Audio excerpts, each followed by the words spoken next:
دیگر فضیلت این ماه مبارک، ان الله تبارک و تعالی ان لله تبارک و تعالی عتقا فی كل لیلة من رمضان الف من النار.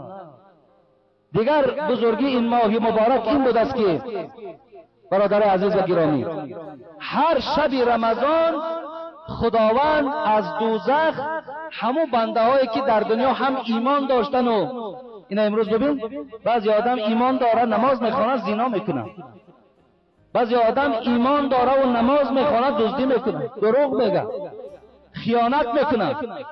خب وقتی که خداوند قهرش بیدار شد و این گونه مؤمن ها را وقتی که دوزخ میبرد در ماه مبارک رمضان هر شبش هزار آدم دوزخی را از دوزخ میگیرد در جنت جای میکند.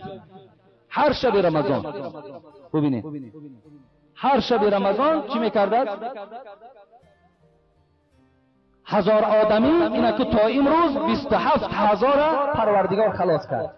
27,000 كان آخر لیله اعتق الله بعدد ما مضى. حبیب خدا گو وقتی که شب آخر می شود، اکو شب آخری رمضان، پروردگار مهربانیش جوش می زند و تا شب سیوم اکو 30,000 خالی کرده بود. شب سیوم باز گویم با اصطلاح های موزه با امنیستی هم می شود، باز 30,000 دیگر در آخر شب پروردگار باز خلاص میکنه. هر شب هزار 30 تشید، آخرش در باز 30,000 دیگر 60,000 دوزخی.